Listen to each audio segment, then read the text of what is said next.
This conference will now be recorded. All right, good afternoon, everyone, and welcome to the Next Generation Webinar and Lodging Series. This is our episode on asset management. This is our fourth episode, and we are very pleased and very appreciative for everyone who's been following us along this journey. This asset management or next generation lodging webinar series is put on by Christopher Henry of Majestic Hospitality, Omari Head of Paramount Lodging Advisors, and myself, Devon Reeves of the Vaughn Group. And I am very pleased to announce our distinguished panels. But before I go into the panelists, I want to give a huge thank you to our supporters, the International Society of Hospitality Consultants, AHOA, Asian American Hotel Owners Association, NABHOOD, National Association of Black Hotel Owners, Operators, and Developers, and the Latino Hotel Association, as well as the California Lodging Hotel Association. Thank you so much for your all support. This event, these series of events wouldn't be possible without you all. So with further ado, let's go ahead and introduce our panelists. We'll start off with Ms. Elizabeth Belyakova. She is the director of Horwath HTL. Just let everyone on the call know who you are. Thank you, Devon. Hello, everyone. My name is Elizabeth, working with Horwath HTL for over 6 years now. We work with hotel asset management, hotel owners, portfolios, hotel pre-development consulting. We do feasibility studies, impact studies. So it's a variety of projects that we juggle. My main role is to work directly with the team on multiple projects, also work on business development, business improvement processes, and just overall working together with Paul Breslin on a lot of projects, putting them together. So it's a pleasure to be here. So thank you, Devon, for the invite. All right, next we have Mr. Bijal Patel. Did I say your name right? I always feel like I say it wrong. Did I say it right, Bijal? You still here? Myself. There we go. No, I was muted. Yes, okay. You did say it right. Please introduce yourself. Let everyone know who you are. Yeah. Good morning, or actually, I should say good afternoon, everybody. My name is Bijal Patel. Third generation hotelier, born and raised in hospitality. I do wear many hats, but these days I wear kind of two main prominent hats, and that's I'm the 2020 chairman of the California Hotel and Lodging Association. I also happen to be the youngest person in that role in the association's 127 years. So very timely to do this webinar with a millennial focus, being, I guess, a millennial chairman myself. But I'm also principal partner and CEO of Coast Road Hospitality, which is a multi-generational family company based here in Northern California. We own and operate a portfolio of hotel and multifamily assets. Little bit of background on CHLA. We're considered one of the largest and most influential state lodging associations in the country. And we represent almost 250,000 rooms in the state of California, ranging in size from small boutique inns all the way up to large convention center hotels with 3,000 rooms. So just also want to say on behalf of the California Hotel and Lodging Association, we are very grateful to be supporters of the Next Generation in Lodging series, and we're happy to be here and support in any way we can. So thank you so much for having us and for putting on an amazing series. Thank you. Thank you. Last but not least, Ms. Emily Wilson. Thanks, Devon. My name is Emily, and I'm Vice President of Asset Management at CHM Warnick. We are based in Beverly, Massachusetts, with offices across the country, and of course, everyone working remotely at this time. I've been in asset management for 7 years and have a background in operations. I'm a member of the Hotel Asset Managers Association and International Society of Hospitality Consultants. CHM Warnick is a third-party asset management company. We have over 70 hotels in the US that we asset manage on behalf of our clients. Personally, I'm involved with a broad range of property types, anywhere from a under 50 room boutique property up to 1,200 room convention center properties. Wonderful, wonderful. Before we get into the questions, I just want to start off with some housekeeping notes. If everyone can just leave your phone on mute, and also if you have any questions for the panelists, feel free to put the questions in the chat box or the comment box. We'll try our best to get to the questions.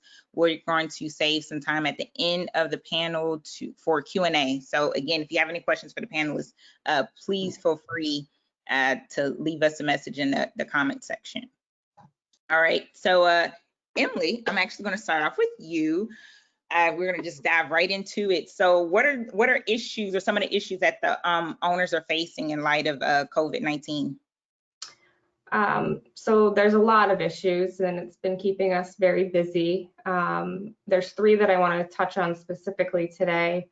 The first being cash management, talk a little bit about discussions that our owners are having with lenders, and then what this all means in terms of valuation for the hotels, because at the end of the day, this is ultimately about our owners' investment in their real estate. So I just want to start, for those that aren't familiar with asset management or what it is, our role is to be an advisor to the owner, to serve as a resource to them. We work to enhance the asset value, optimize their investment returns, and help them manage risk. So all of those are very relevant in what we're facing today. Typically, being an advisor means that we can take our past experience and apply it to the current situation. And this is a situation that no asset manager has been through before. So we're all learning alongside each other, alongside our property teams, alongside our clients. There's certainly lessons that have been learned from the 2001 and 2008 recessions. Personally speaking, I was still in college in 2008. So for our, audience here, I think a lot of us are probably in that bucket. So typically, I'm accustomed to going to someone senior in my firm and picking their brain on best practices and ideas. And like I said, we're just all learning this together. So we're just trying to make the most of the data and information that we have available to us to help our owners make the most informed decision that they can at that point in time. What steps they need to take to put their strategy in place and make sure that their business can sustain this downturn.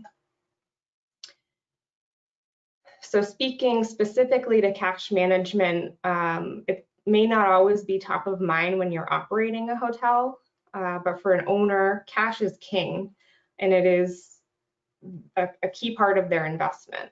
The net operating income that you see on a hotel P&L doesn't just go into some magic piggy bank for the owner.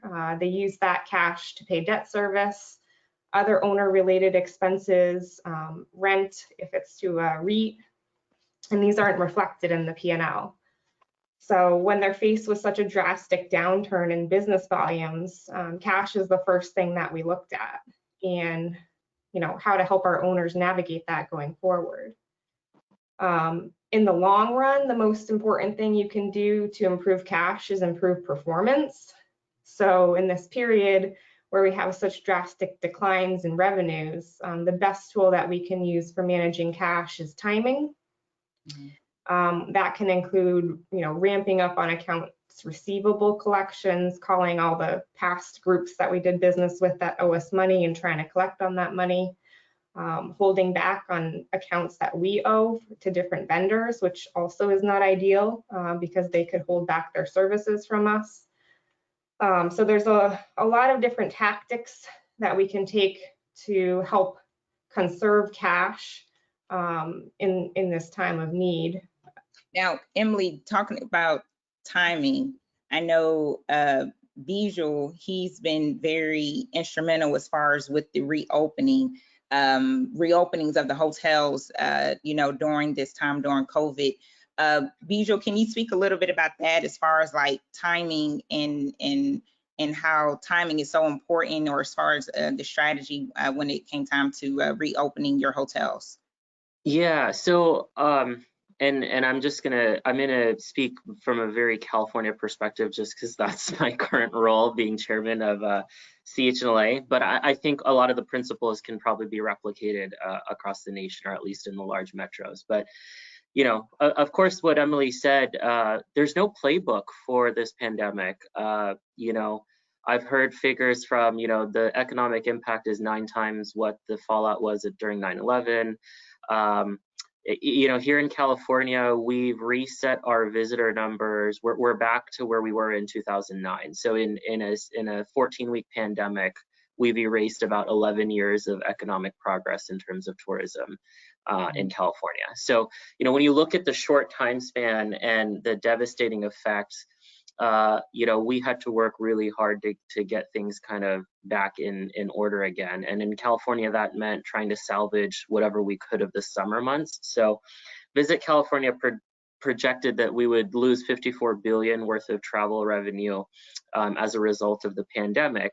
But if we were able to jumpstart recovery by June, we had an opportunity to recover almost 16 billion of the 54 billion projected loss. So that became a very important target for us, as we started to work with our local governments and our state governments. And pre-pandemic, we didn't have the best relationship with our state government, but I think one of the positives that has come out of this is that they've really involved us from the start.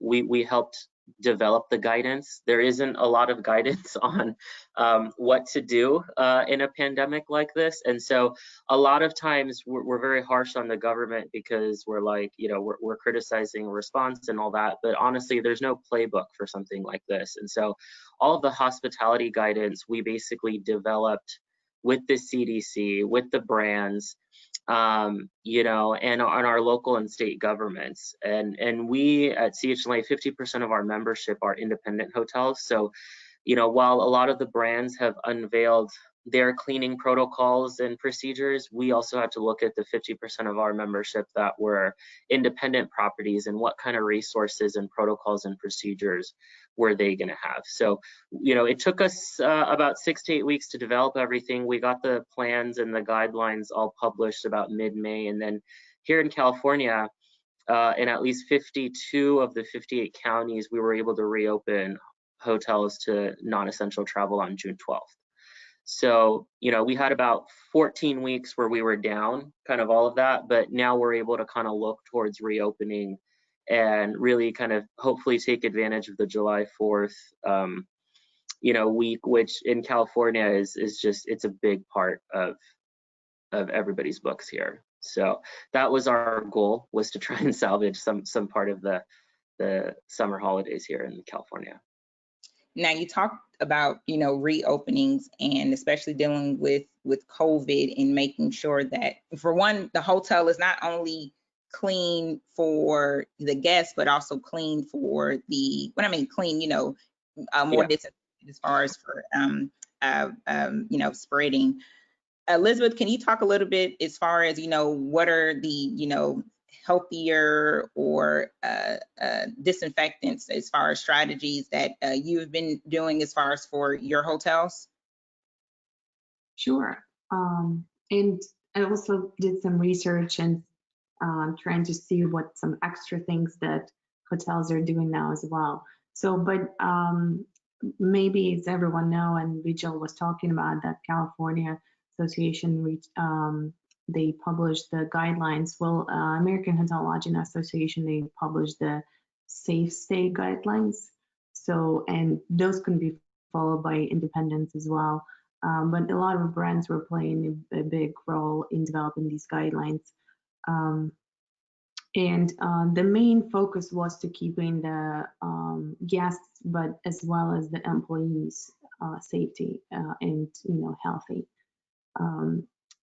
What a lot of hotels are doing right now is they're keeping occupancies, and they're keeping the guest amount of guests on the different floors on a certain level. So some hotels would keep the occupancy as low as 30%. Some hotels would stay at 60, just to make sure that they don't overcrowd the public areas. they do recommend, they also keep the amount of guests on the floor at a certain level so that when the guests have to take the elevators, they can do it safely and one family or one guest per during the elevator. Also, in the public area, there are a lot of changes. They have, they eliminate getting rid of all the furniture in the lobby, or if there are some furniture, making sure to keep that clean. Put in a lot of sanitizing stations, possibly avoiding the check-in at the front desk, and maybe using a digital check-in, just over the phone, even avoiding a card, like a key card right now is a goal for a lot of hotels. So using a digital check-in and sending a key code to the guest phone. A lot of the hotels eliminating valet parking just to avoid and keeping the employees safe. So some hotels even eliminated the door handle. So you just use your phone to enter the room. So it's interesting. A lot of interesting things are coming in play, and some of them will stay. So for example, removing all the collateral material from the rooms, right? All the marketing materials, all the pens, and I think this is good, right? It's great change, and it will probably stay. And there are some savings for the hotels there, and at the same time, it's environmentally friendly, right? So we're eliminating all that paper and all that plastic and extra stuff that we had in the rooms. So getting rid of that is also good. So also some hotels are trying to keep the room rotation, so at least a day or 2 days, so they don't check the guest in the same room that one of the guests checked out from that room today. So they rotate the rooms and keeping at least 2 days in between the rooms, which is also great. So if you're able to do that, and sometimes we're not able to do that, so keeping all the clean, focusing on sanitizing all the high touch points, and a lot of the times the decorative stuff, that we can get rid of that during this time at least. So decorative pillows, decorative scarves, a lot of decorative things, even minibars. I think a lot of hotels eliminated minibars as well. So getting rid of all the things that are not necessary at this point, and just keeping the bad, and sanitized and clean. But that's where, the question comes in is the costs of, keeping that, cleaning that, and bringing extra cleaning materials, bringing extra cleaning, sanitizing, like in ultraviolet lights, sanitizing sprays. It's also that extra cost that, hotels are putting in to keep the safety of the employees and guests. So some hotels are struggling to come up with that, extra money to even reopen. So that's where I think that's very important of what's minimal for us, for the hotels to do right now, and what's something extra that is needed, where maybe some of them cannot afford at this moment. Now, speaking of money, you saving, as asset managers, we love to save as much as we possibly can, right? Emily, you were talking about earlier, you're talking about cash and managing cash on hand. What have the conversations been, with the various lenders? Has there been any, as I'm sure there's a lot of, different types of discussions. Could you talk a little bit about that? Sure. So There's not really one size fits all solution because everybody has different loan terms, different lenders, different relationships with those lenders.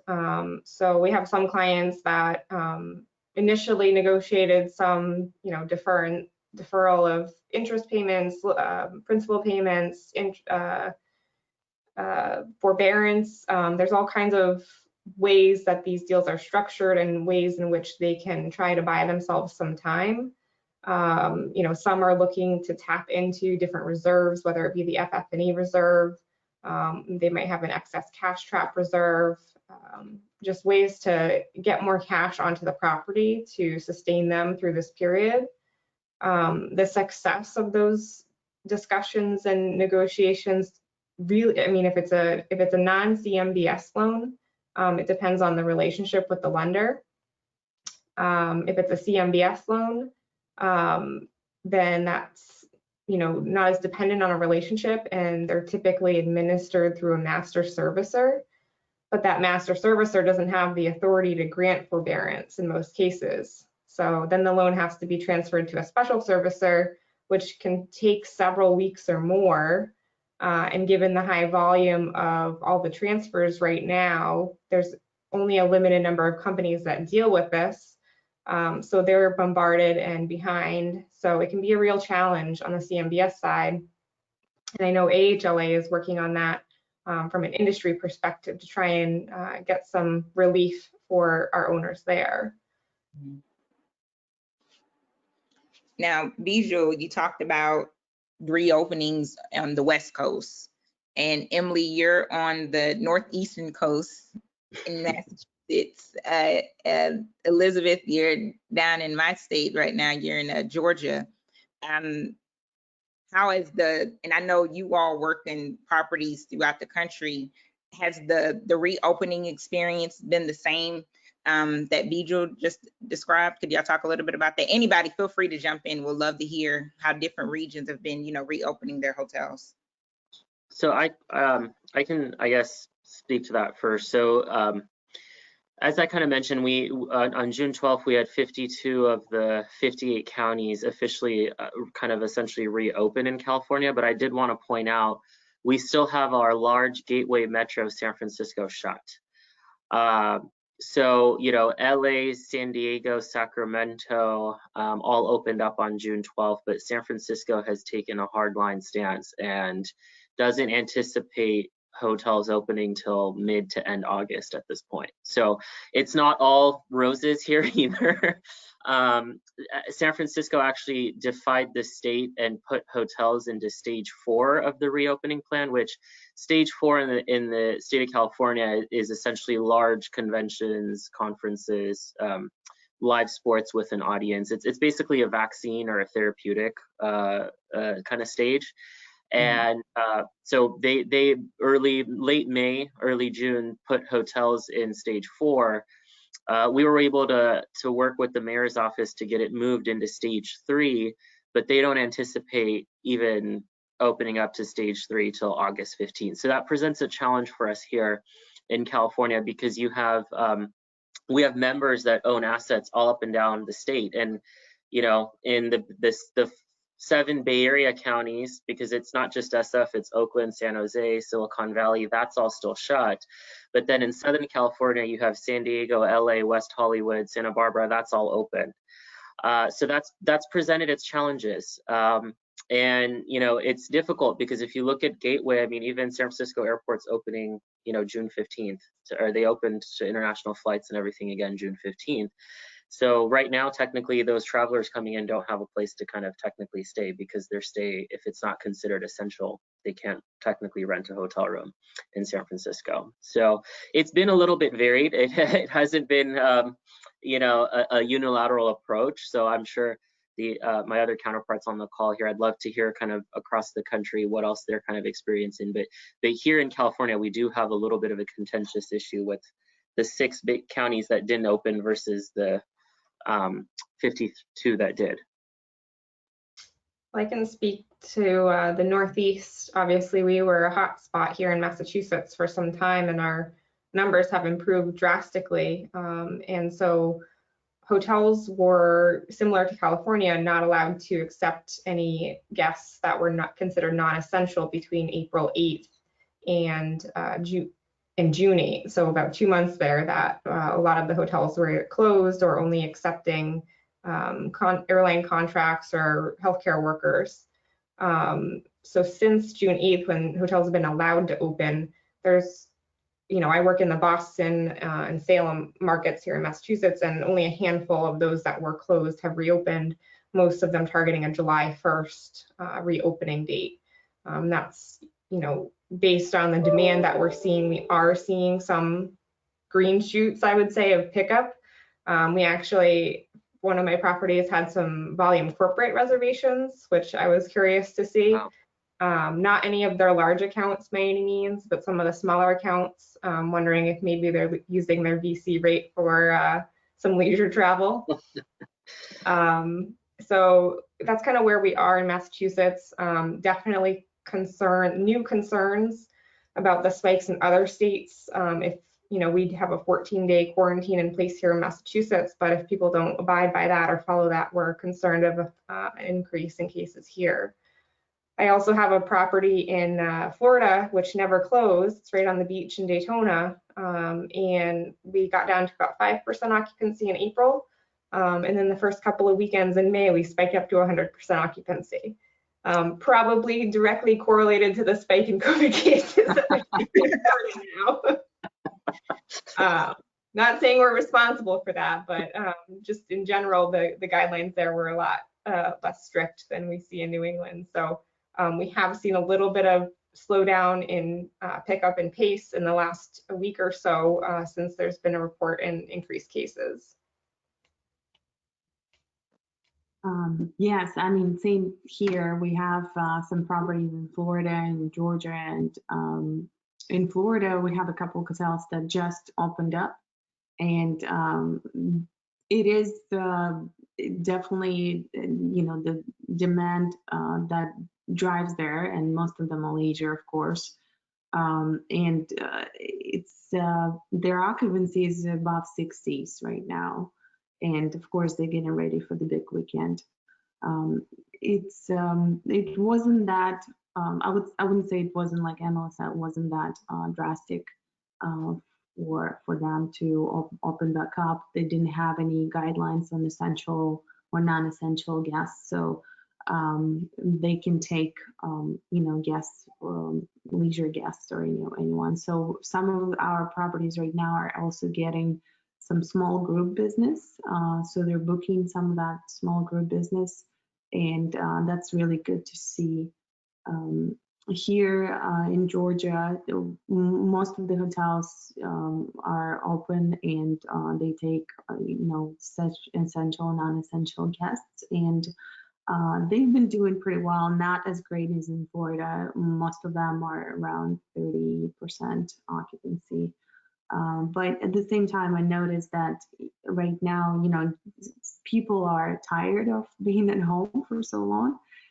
The kids are out of school finally, homeschool is over. So a lot of people would jump in the car and just go somewhere just to get away. So the hotels that are near some of the destination hotels that are near some nature, or it could be ocean, could be the lake, it could be some mountains, anything that people can just get away and get to nature. That's where we see hotels are doing much better.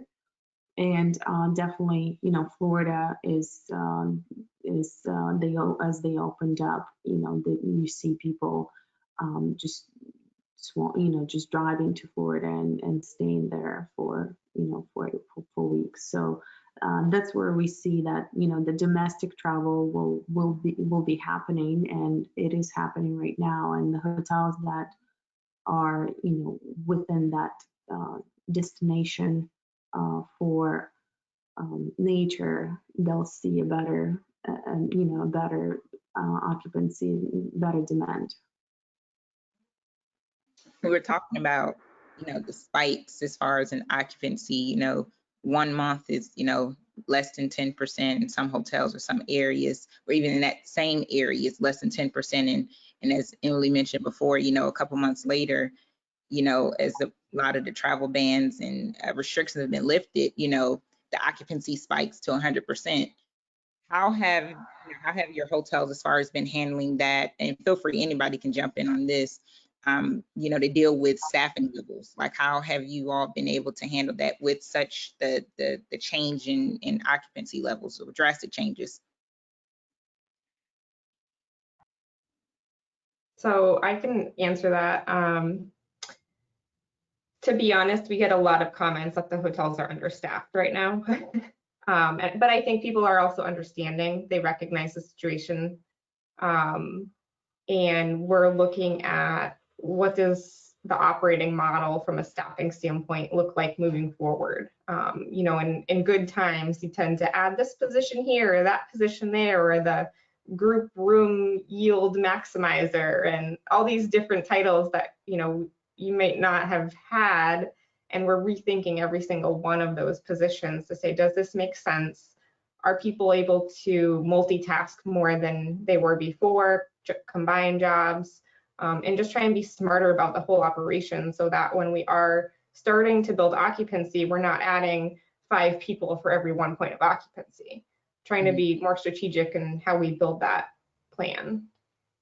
Is that done region by region, or, you know, I know you have some convention hotels in your portfolio. Does it vary by hotel, or just Definitely a hotel by hotel plan. Even, you know, in comparing a similar size hotel in one market to a similar size hotel in another market may have different staffing plans, because what they're seeing as future business. You know, if the size of their sweet spot group is allowed to gather or not determines how quickly their occupancy will ramp up and how soon they'll need to bring people back or not. So in some cases, folks are just being extended on their furlough because we think maybe we don't need them back sooner than later, versus other cases where we don't see potential for demand coming back. Unfortunately, some tough decisions have to be made there. Just to kind of piggyback on that, I agree with kind of Emily's assessment. Here in California, we've had a little bit of trouble. As Emily mentioned, you know, we're very lean right now.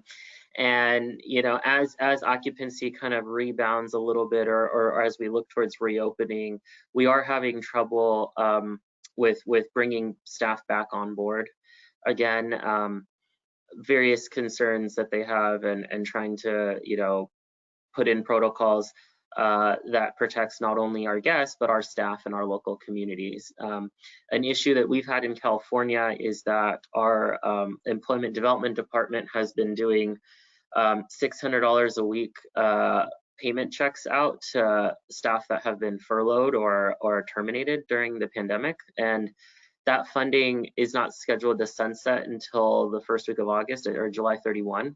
So we've seen some hesitance to come back just on that basis as well. It's kind of hard to compete with you know, that on a weekly basis, that money coming in, you know, and then they're having to come in, and their workloads have increased because of all the extended cleaning protocols and all the new procedures and all those other kinds of things too. So I think ramping the hotels back just on an operational side has been a challenge. You have to also remember too that we've done things a certain way for as long as I can remember, right? And, you know, in 12 weeks, we've completely overhauled all of our protocols, and our staff has been home for the most part. So bringing them back on, retraining has been really difficult. You know, we have staff that's been with us for years, and they've done their job a certain way. And, you know, now we have all this new protocol and PPE and all these different kinds of things. So it's been a little bit of a little bit of a challenge too on the operations side, in terms of you know, how do we bring everybody on board? How do we get them on board with all the protocols that are really designed for their, you know, safety as well? So I think that's going to be a little bit of a challenge for us too, as we kind of navigate to the new normal. So it sounds like you all have been coming up with some innovative ways, not only to train, or retrain a lot of the employees. Has there been any, as far as like any innovative ways to bring guests to the hotel? Has anybody coming up with some new strategies to bring guests back? So we at CHLA developed, it's very similar to HLA's Stay Safe program. We developed a program called Clean Safe. So it's a certification program that every hotel in California can basically complete.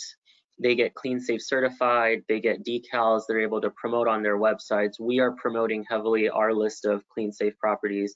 We have 400 hotels that have signed up on the program, and we're processing 40 to 50 applications a day right now at the office. Yeah, so that was really designed to give the consumer a little bit of assurance that, if they come to a facility and they see Clean Safe certified, or they see it on the website or the marketing, that they know that there is a standard protocol that is being followed across the state in lodging.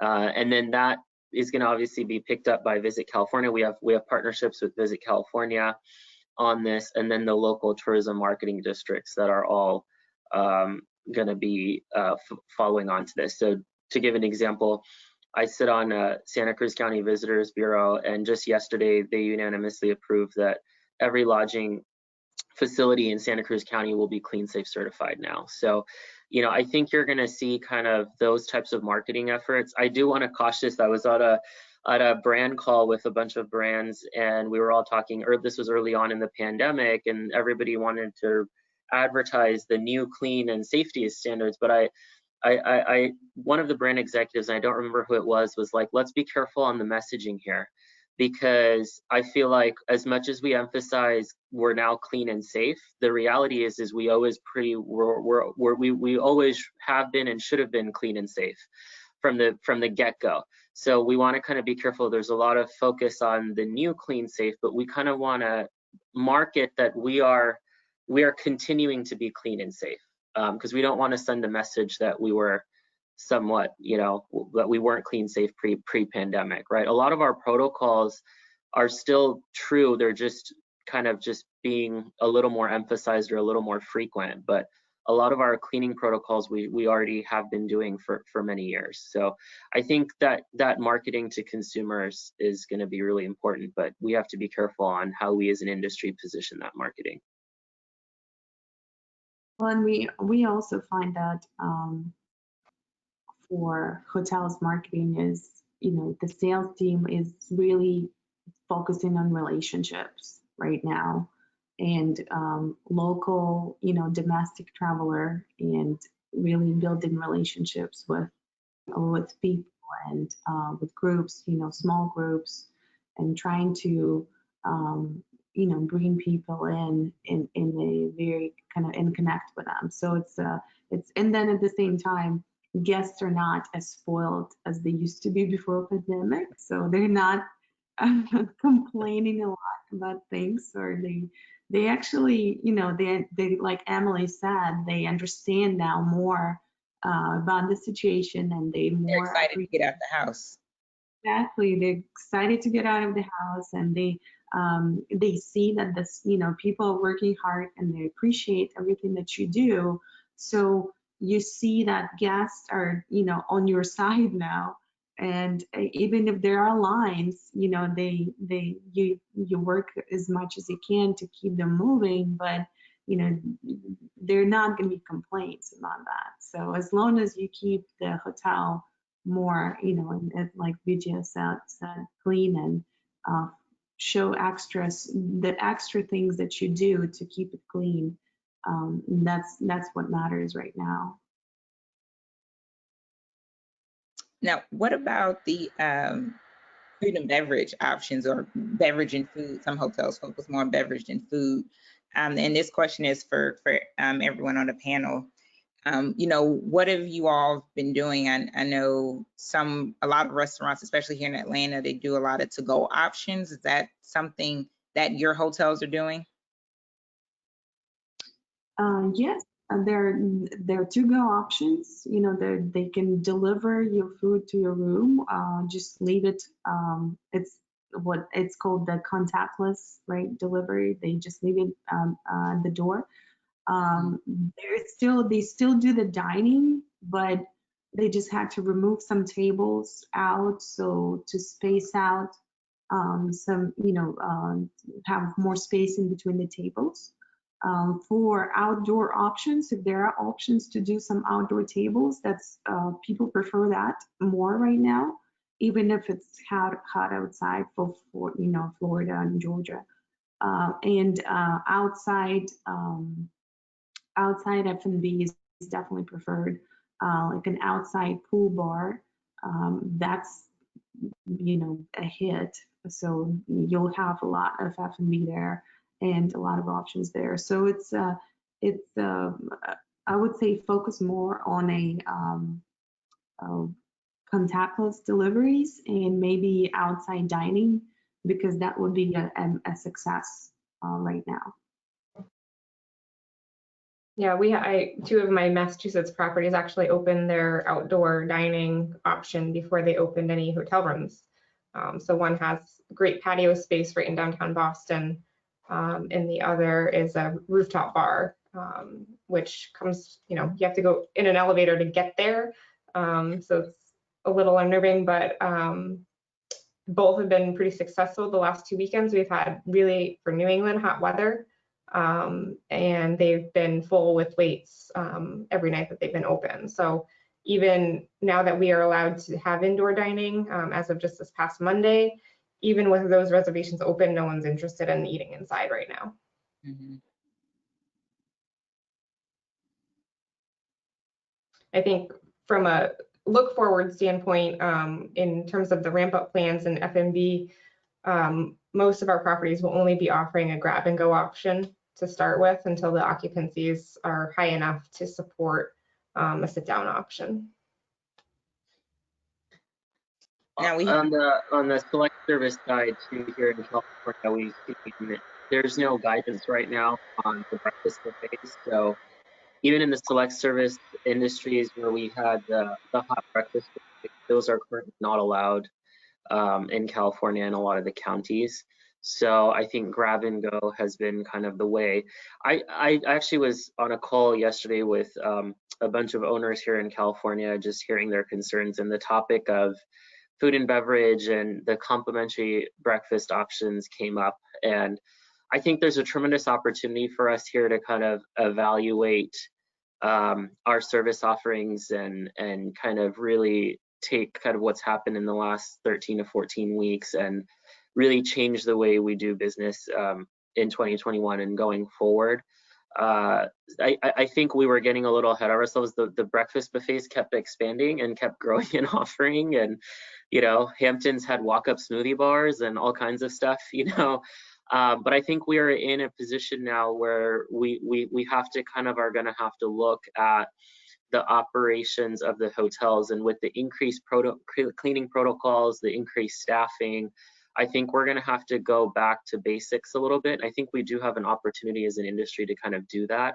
The airlines restructured themselves completely post 9/11, and so this is going to be contingent on every brand not trying to outdo one another, but I think there is kind of an opportunity to kind of look at that select service model and see kind of what could be done, especially considering that the cost of cleaning and staffing is only going to increase post a pandemic like this. Go ahead. I was just going to add that when you think about food and beverage from a group and catering standpoint too, I'm excited for all of the creative people in our industry to get together and figure out how to do that in a fun, interesting, creative way that's not just handing over a brown paper bag. Right. I think there's going to be like you said, there's going to be some innovation that comes out of this. I think that's for the better. Now we have some questions from the audience. The first question is, are you testing employees for COVID or requiring them to be tested before returning to work? Do you know if any of your hotels are doing that? This question is for everyone. So we are, a lot of the protocols in the different counties throughout California do require some sort of employee, ongoing employee tracking and that kind of thing. We've run into issues in terms of HIPAA laws and privacy laws, and so it's been really difficult for us to mandate like temperature checks at clock-in, because as soon as you start documenting that, you are potentially exposing yourself up to HIPAA liability, because it is kind of a patient privacy type thing. And so what a lot of the hotels are doing are self-testing. So they're relying on the employees to be self-testing at home, or self-certifying that they're symptom-free before they clock in. Although I did sit in on a webinar yesterday that uses Google Forms to have the employees self-attest and put in their temperatures and everything, and then that's being tracked by only one person, in a corporate management type scenario. But the initial kind of scenarios were like, let's temperature check everybody as they clock in, but you expose yourself to way too much liability on that. And so we've had to kind of find ways around it. But right now we are asking that they do a self-symptom check and they certify that they don't have any of the symptoms. How do they certify it? Is it an email? Do they have to talk to their supervisor or manager? Yeah, right now they're emailing in to the HR person. So because again, you have to, with the HIPAA stuff, you have to be very, very careful on how that's all handled. It all has to be secure. You can't disclose medical information. If I have a temperature and you write it down on a piece of paper and then Emily sees it, you're in violation of HIPAA. My right to privacy of my health. So that's just kind of been the regulatory challenges that we've had. And it's a delicate balance. I mean, going to asset management, one of the things we've been advocating in California is some type of indemnification on the pandemic, right? So hotels stepped up and we housed, COVID at risk, we housed first responders, essential workers, but there's no savings on, there's nothing saving us from liability for COVID exposure, right? And the state of California actually said that it's an automatic rebuttal if a worker gets sick in the state of California during a 60-day period from March 16th to early July, that it's if they're diagnosed with COVID and they are working, it's an automatic workman's comp claim that's awarded to them, whether it's proven that they got it at the hotel or not. So that's kind of a challenge from a staffing perspective as well. I think there's a lot of things that we have to look at. Reopening the hotels are great, but then there's a lot of liability on the other hand. And I don't know, Emily, I know you're in the asset management side, you were talking about earlier about the relationship between owners and you guys as the asset managers, and then obviously the operations teams at the hotel. But I don't know how the discussions have been from a liability perspective for you guys in terms of handling both ends of the spectrum, because on the ownership side right now, it's scary. I'm not going to lie. I mean, we all want to reopen and get back to things, but I think the liability side of it is really something we need to kind of look at. Now speaking on liability, somebody had a question about the Google Doc that you just mentioned, Bijou, as far as sending in or certified to the HR manager. Someone asked, is that a liability saving on a Google Doc? I don't have the answer to that question. That's not something we at CHLA are advocating. I sat in on a webinar yesterday and I heard about that. I'm happy to follow up if we can get their contact information. I can certainly follow that back up for you. Lizette, I believe I see. If you want to. Person, yeah, I can get you there. We can get you the information. Yeah. It was another question. I want to make sure we get all these questions answered. And this is to everyone. Are you projecting a percentage increase in housekeeping costs in this COVID world by hotel segment, select, full service, luxury? Yeah, I think there's a couple of studies that have come out. I know when another asset management company has released a study that I don't have the exact figures in front of me, but they were projecting an increase in labor cost and supply cost. There was another one I just saw yesterday that was similar. We're seeing in some markets, the unions are saying that they will clean 25% less rooms because they're having to do more when they do go in the rooms. So there are a lot of labor implications to the new protocols that I think we're still kind of working through. And there's estimates and projections, but nothing has been set in stone or realized yet. Yes, and it depends what the hotel is actually doing. If they are, in addition to buying all the sanitizing stations, having staff in the public area to clean, elevator buttons every hour or so, those are extra costs that the hotel did not have before. But in the rooms, let's say, some hotels are implementing steam carpet cleaning, every week, or they have additional sanitizing sprays. Maybe some of them have UV lights. It depends what the hotel is actually doing, and when you have all these procedures in place, it's easier to identify the increase in hospitality costs and the hospitality labor costs. So, but it's definitely going to happen for sure. It's especially keeping the public area clean. There's an increase in that efforts. We Can I have just add, oh, sorry, can I just add one more thing onto that? So in San Francisco right now, there is an ordinance that's being deliberated with the Board of Supervisors, and it's supposed to pass next week. But it's the Healthy Building Ordinance, and it specifically is targeting hotels and office spaces over a certain square footage. But public buildings are exempt from this, of course. But in it, it mandates basically that hotels have to clean and sanitize all public areas, all meeting rooms, everything every 30 minutes throughout the day and night.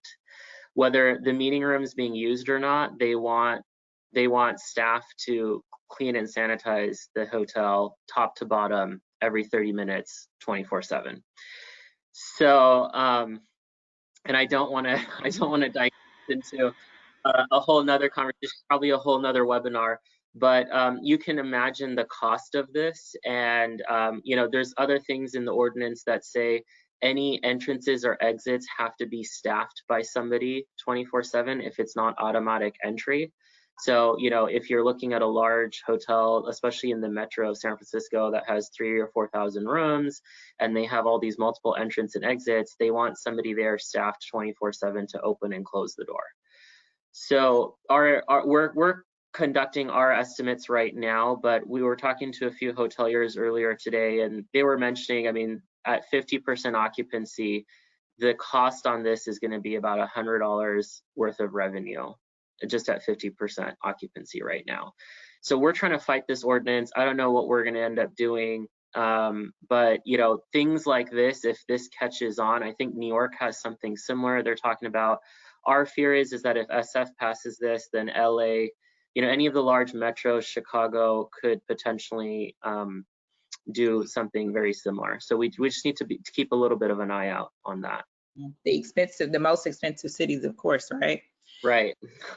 We have two more questions. We got 2 minutes left, so hopefully we can get these answered. The first question, what are some of the most interesting adaptations you've seen your hotels do, such as cleaning or disinfecting robots, putting beer and wine on tap with no bartenders?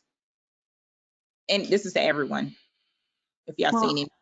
When I haven't seen it, let's say personally, but when I was doing the research, that's some of the things that I was looking at is the public area robots with UV lights that go around and sanitize. Then some hotels implement the air filters, right? So before the pandemic, Hyatt had the allergy-free rooms, and similar to what the hotels are, implementing right now.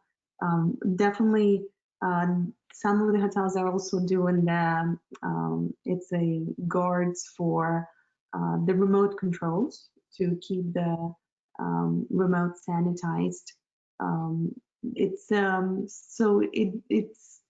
lot of good things are coming out of it. So a lot of good companies are coming up with some interesting ideas, and technologically as well. So it's there might be some savings, right? Instead of having a person sanitizing elevators every 30 minutes, you might invest in a robot that will be doing that. So we'll see what this brings. But yes, there are definitely some interesting technological advances coming up right now for hotels. The most common one I've seen is using a QR code for your restaurant menu, so that you just walk in, scan the code, and you can order on your phone, just to eliminate the single-use menus and eliminate the having to clean reusable menus. Here's our last question. So what are the best data sources and leading indicators you've seen? Is it STR, CBRE, etc.? But also the Johns Hopkins dashboard. I think a lot of the dashboards I've seen from a COVID tracking standpoint reference back to the Johns Hopkins numbers. So that's what a lot of people are using for COVID sourcing. In terms of market projections, we have CBRE, PwC, and STAR. For 2020, they're not that different in their projections, anywhere from RevPAR down 52 to 58%. Where they start to vary, because who knows, it's anyone's best guess what's going to happen in the future, but 2021 forecasts RevPAR improvement there is anywhere from 48% from CBRE and STAR to 65% from PwC. Well, that's a great way to close us out with data. Thank you all so much. It's 3 o'clock. We probably could go on for another webinar, because there's so much information. We didn't even touch on everything, as far as cost saving, and which is the biggest thing, of course, trying to control it. But thank you all so much for everyone who attended the Next Generation webinar series. Thank you to our panelists, Emily Wilson, Bijal Patel, Elizabeth Belyakova. Again, thank you to our supporters, the International Society of Hospitality Consultants, AHOA, California Lodging Hotel Association, the Latina Hotel Association, and NABHOOD. Thank you all so much for your support. Thank you for continuing to follow us from our first one on human capital, our diversity and inclusion, our last one where we were hacked, and we're going to bring back another one. We're going to redo that, so that way we can give our panelists, Ashley Johnson, Tejal Patel, and Aaron LeVar, give them a chance to speak on that, because we want to hear their thoughts. But again, thank you all so much. This webinar has been recorded, so we will definitely send out the recording. So stay tuned. Our next webinar series will be on third-party management. So stay tuned for that, and you all have a great weekend, and stay safe out there. Thank you all so much.